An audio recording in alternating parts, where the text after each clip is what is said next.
What if we told you that Disneyland cast members are so broke that, no joke, the state of California is giving them taxpayer-funded public housing?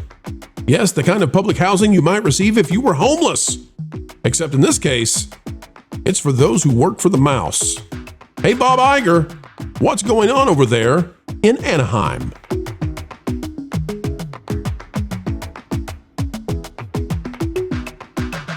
Hello, folks, and welcome back to the channel that gives you a good time by reporting the news just in time, ahead of the legacy drive-by media types every single time. Folks, as we get ready to dive in, click the like button and comment down below. Let us know, do you know a cast member either in California or Florida who is paid so little that they can't even pay for housing?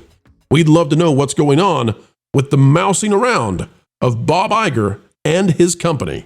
I will bet you, folks, I will bet you that nobody else on YouTube is talking about this one yet, but we are. VoiceOfOC.org has this one. Get ready, get set. Oh, no. Hey, Disney. Oh, you're not going to like us for this one. This one is Tourists Could Soon Help House Disneyland Resort Workers. Why? By Hossam Elatar. Well. Yes, folks, if you think that means what you think it means, it does mean it. Here we go. Tourists coming to Anaheim could soon help fund housing for Disneyland workers, hotel employees, and various other resort workers. It comes as city officials reallocating a portion of tourism tax dollars collected to market the Disneyland Resort, a fund created through a self-imposed additional 2% room tax instituted on resort hotels in 2010. It's the same pot of money that's subject of a scathing state audit released last January that led Anaheim City Council members to institute new oversight measures. In their report, auditors concluded that there was a lot of stuff going on that's bad. We won't get into that. But here's what you got. City Councilwoman Norma Campos-Kurtz called for changes, said hotelers came to them more than 2 years ago to ask how they could support their workers. And guess what? The answer was public housing. Now, you might have thought that public housing was the kind of thing that you give to people who are homeless who are deeply down on their luck. But no, folks. It's for Disneyland cast members. It says at a council meeting in February 2024, Deputy City Manager Greg Garcia said that's up to hotelers because they're the ones that impose the 2% hotel tax. Hoteliers, yeah. The 2% hotel tax on the resort hotels. It requires the approval of all of them. They put this private assessment on themselves. Any change to that would require the approval to do so. What are they talking about? Well, right here. Visit Anaheim gets 75% of this taxed money. The other 25% is allocated for transportation needs. So what are they going to use all that green for, all those tax dollars? Again, to go back to the top, folks, cast members of Disneyland who apparently can't afford to have a home or apartment. Disney, it looks like, is handing it to taxpayers to pay for these people to have somewhere to live. Lou, how bad is this that something usually used for the homeless is going to be used for Disneyland workers? Well, it does ask a serious question, which is, if I owned a hotel, not a Disney hotel, and I was asked to make this contribution, and it was going to pay for, I don't know, cast members in the parks, that's one thing. But if it's being used to house people working for a competing hotel owned by Disney, well, now, isn't that an interesting kettle of fish? Isn't it? You know... unfortunately, if you own a hotel near Disney, you can't pick up and move to Texas or Florida or Tennessee, but you might want to. And then the question is, how much is your asset worth if you want to try and sell it? Well, let me tell you why I think this is so gross, okay? So Disneyland apparently doesn't pay their workers enough to be able to afford to live near Disneyland. And so then the taxes that are paid by not just Disneyland, but all the places around Disneyland, go to be able to subsidize Disney so that their workers can get some, what I think amounts to, taxpayer-funded extra pay. But Disney gets off scot-free here. The bottom line is the local government in California comes in to say, oh, Disney, you don't have to pay them what it would take for them to have, a normal life here. We'll just stick them in public housing. Oh, wait. You just stumbled across something that never occurred to me. If this goes through, and if it happens, and if I'm a Disney employee and I get to live in this subsidized housing, isn't that a benefit coming from my job? And isn't it taxable on the high California income tax rate? Well, I will guarantee you they will make sure that does not happen, although they do love taxes there, I hear. Well, what about the federal tax rate? Somebody's going to wind up paying taxes on this benefit, or should. Culture, is this would you say that this is an inappropriate commingling of Disney interests along with taxpayer funds? I think it's a bizarre thing, the idea that Disney doesn't have to pay their workers enough to be able to live in the area, but the government will come in and say, you know what, here's a teeny wee itsy bitsy apartment, and oh, by the way, you can only have it if you work at Disneyland. Yes, what if you decide to quit? Whoops, I got to move too.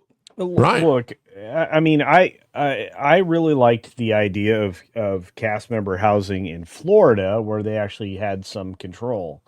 But Disney was going to build that. That's the point. Exactly, and that's actually where I was going to arrive. The state of California should have zero involvement with business. The fact that they've commingled, interests and funds and many other things, it has always been a bad plan. And look, I mean, is this a permissible benefit? Is this something that works in the California Constitution? Is there perhaps some laws that would prevent this from happening that people are trying to ignore? I'm looking at this as something that are other corporations going to be able to get this kind of benefit? And if so, how much is that going to cost the taxpayers? Right. Why do Universal Studios employees not get public housing? Farm, indeed, Knott's Berry Farm, SeaWorld. We can roll this all out. Magic Mountain. I mean, we can roll out across like every kind of attraction. Why not Seaport Village in San Diego? Why not Fisherman's Wharf in San Francisco? It certainly should apply to the ones on the coast, because what it is surfing, SERFING, isn't it? Oh, that's so very true. That's well played. That's well played. It was, and that's ultimately kind of the plan that they've been heading for with the singular world government idea. But just because you can test some of these terrible leftist ideas, these neo-Marxist one world, government ideas in California, because you have so many people that are crazy enough to align with it, it doesn't make it good for the rest of the planet, including, the United States. So I think that if I were Universal, I would be, hey, if this thing happens, we will sue the pants off of you to get the same benefit. And then you have like an escalating clause of damages that everybody else that doesn't have access to this is going to attack the government of California. And they're already on the verge of bankruptcy. This is what people don't know. California is not collecting enough taxes. They were late in submitting their federal taxes. There's massive issues in California beyond the fact that they've spent billions of dollars on less than 5 miles of high-speed rail. Yeah. There's a reason why the Trump administration took $2.4 billion away from them, because they suck at doing anything. Homelessness was supposed to be gone 15 years ago under the guidance of Newsom. Look around at San Francisco now. Or, hey, make a great vacation to one of my favorite places, Venice Beach, and find out that, oh boy. Look, even in beautiful places like Malibu, post-fire is a disaster zone. And again, I still have deep attachment to many of those areas, and I'm not ever going back to California at this point. And I'm a surfer, a scuba diver, and somebody who likes to sail. I don't want to do any of those things in California. That's messed up. I don't recommend them in New Mexico either, but for different reasons. Hey, Lauren, I want to go to you though. I'm just curious about how this looks optically, for Disneyland.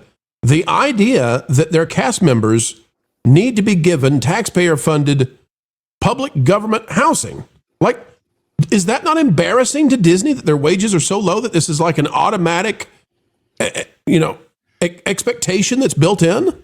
Sure, but this is really inside baseball stuff. It's like I don't think the general public pays attention to it. I don't think they care, and I don't think that California has any shame. So I'm not sure that the story really Well, amounts to much. but I just the voters in Anaheim who pay their state and city taxes, they should care. well, The fair, people but that are still there have endured every tax that California has ever thrown at them. If they're staying there, it's because they like it. And here's another question. At what point does it cut off? In other words, maybe somebody who's a manager at Disney is making enough money to pay for housing. So you're saying that people under them get it, but the manager doesn't? poor little Eugene, Wouldn't the- scooping out the Dole Whip is like, I- please don't promote me to management. Please don't promote me. I can't Yeah. afford housing. Don't throw me in that briar patch. Look, I said for years that I was kind of disgusted that Disney didn't build out a hotel city just north of the Magic Kingdom that would have housed everybody. There was plenty of room up there. There's examples of it just north of where they have the room to build that. And they never have. I've been disgusted by Disney because one of the most expensive things and one of the most difficult things to do is to get to work at the Magic Kingdom or anywhere else on Disney Right. World property, right? So it would have been very simple for them to take, let's say, the Carousel Inn location. Some of you might be familiar with that by. It's right there by Disney. It's also where I think they built the transition ramp. They had plenty of space to build cast housing in that location that would have taken care of at least some of the people that work on property. And again, Disney owns, this is something nobody talks about, but Disney owns a bunch of land adjacent to Disneyland, including the Walnut Street neighborhood. And that one is actually to the west of Disneyland proper. It would be very easy for them to not just like work through a property management company to lease out those houses that they've bought up so that they could eventually expand, but they could have used that land for that purpose. There are 1,000 different ways Disney could take care of this problem themselves, charge a small rental fee to their employees, but at least give them the opportunity to, I don't know, live in a nice place with underneath what they might consider a livable wage. But Disney has never done that. Under Iger, this is just another in the many problems Disney has with creativity. They creatively can't take care of their employees. They creatively can't take care of their issues with staffing beyond that. They can't creatively take care of making film and television anymore. Let's walk through how this is creativity. Let's walk through how this is supposed to work. Okay? You're supposed to get a job that pays enough that you can actually live. Now, I know that's a foreign concept, but It's crazy. that's how it's supposed to work. Okay, so Disney then says, all right, we're in the middle of Anaheim. We're in California. It's crazy expensive. Sorry, we can't pay you that much. Okay, so then typically what would happen in that kind of a situation, which we've seen before in very high, for example, in New York, let's say that you have a very high-end restaurant in New York. Sometimes you will provide a way for your staff who may not be able to afford living anywhere near that restaurant. You'll provide a way for them to be in that vicinity. So Disney could have said, okay, well, we're going to build a tower over here somewhere else, but it's close enough. And we're going to give housing to those who work for us that, it's going to be a perk of working for Disney. Cool. They didn't do that. So then what do we get to? Well, now we're at the city of Anaheim looks and says, geez, Louise, we've got homeless Disneyland people. That can't happen. Build them a tower, baby. Can we keep the illicit stuff from happening there? No, but it'll be magical anyway. Mushrooms and tianas. It's not the only place. Yeah. Well, people elsewhere in the country don't really understand the differential in living costs. They just have no clue. And I've mentioned before, when we got ready to move from Los Angeles to Tennessee. Yeah. Oh boy. there is. Wait. Let me tell you how bad it is. This was 7 years ago, but there's a thing there's a wonderful site called city-data.com that'll tell you everything you ever wanted to know about every city in America, big and small. And they have a tool on there. You put in where you are and where you're thinking of moving by zip code, and you put in your salary. and we just picked an odd number because it was something my wife was making on a side job of 75 grand. And we looked at the city in Tennessee, not the big city, small city, but where we saw a house we really liked when we were looking on Zillow, and said, how much to move there? Now, this calculates rent or mortgage costs, fuel costs, utilities, transportation, all the basics, okay? 75 grand, if you move to that city in Tennessee, you could have the same lifestyle on those basics at $26,000 a year. Yes. Yes. This is not a tiny thing. This is a huge damn thing. No. Now, there's other differentials as far as being close to different cultural things and what have you, but still, it's enormous. It's just enormous. And it's in everything you do. And you better believe if you live there in your car or whatever, when you go to the 7-Eleven for a smoothie, they got to pay a tax on that. And I mean, I was looking at grocery ads, okay? And I decided to pick whatever I thought was the lingua franca of America. In other words, I didn't pick produce or meat or things that are local or things that are perishable. I picked a 16-ounce jar of Skippy peanut butter. And the difference between the supermarket I used to go to in LA and the one I would go to here was $1.47 a jar. Right. You know that's the same damn peanut butter in the same damn jar made in the same damn factory. So what's the difference? The difference is the cost of doing business. The difference is OSHA. The difference is taxes. Taxes, fuel. And so this is not a tiny thing, folks. No. And when they say they couldn't live close, how far would you have to go to be able to survive on that Disney? Oh, gosh. The drive is like, 2 hours. Indio? Yeah. Wow. And I'll throw you one more thing, folks, since we're on this topic. There's an index, and I can't think of the name of it right now, but you all will find it. There's a name of an index that measures the cost of living versus the average household income. Yeah. And what you want to do if you're trying to find a new place to live and you care about these sorts of things, what you want to do is you want to find a place where the average household income is as far away north of the cost of living as you can find. And that margin in between indicates that you can have a ton of wealth. You don't want to move somewhere, although we love the people who live in these places. You don't want to live somewhere where the average household income is low and the cost of living is low, but there's not much room in between, because that just means poverty. You don't want to. That's not a great place. Although, again, we love the people who live there. But if you can find that opposite, if you can find low cost of living, high incomes, that's where the sun is shining. Yeah, and the bigger the separation, the better. But I'm going to tell you, you not only are going to feel wealthy, you will build wealth. And you can that's actually put something in the bank and save it for the future. Yeah. What a concept. Yeah. It would be interesting to compare, and I don't know if those stats exist, the average Californians saved money versus the average Texans saved money. You can't afford to save money. Look, whether you're in... Look, and the cost of living between California and Florida is definitely different. I mean, you definitely are better off in Florida. But at the same time, the area around Disney World has become more and more expensive. Sure. And a lot of that is just the benefit of being in that area. So everybody's taking advantage. But I'm still going to tell you, fuel costs, the lack of state income tax, many other things make California versus Florida an easy decision. And yet, Disney could have made their employees far better off, and they never did, despite multiple suggestions that they would. And that's the most disgusting thing of all. Well, folks, we've come to the end of another video of pure excellence and fun. Explaining entertainment, keeping you ahead of the culture curve, that's what we hope you believe we've just done.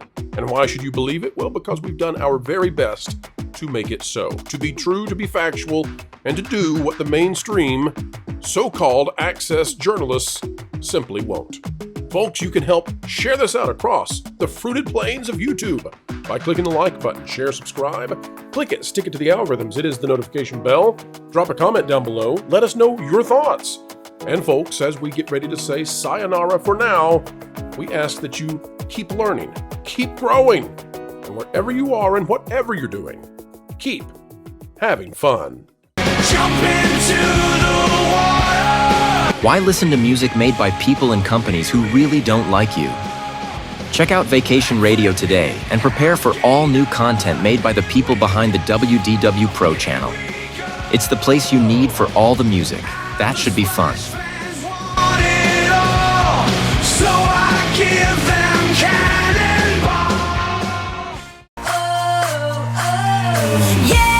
Hundreds of songs, every genre you can imagine. Listen live on YouTube and enjoy a set list that's always sunny. It's Vacation Radio.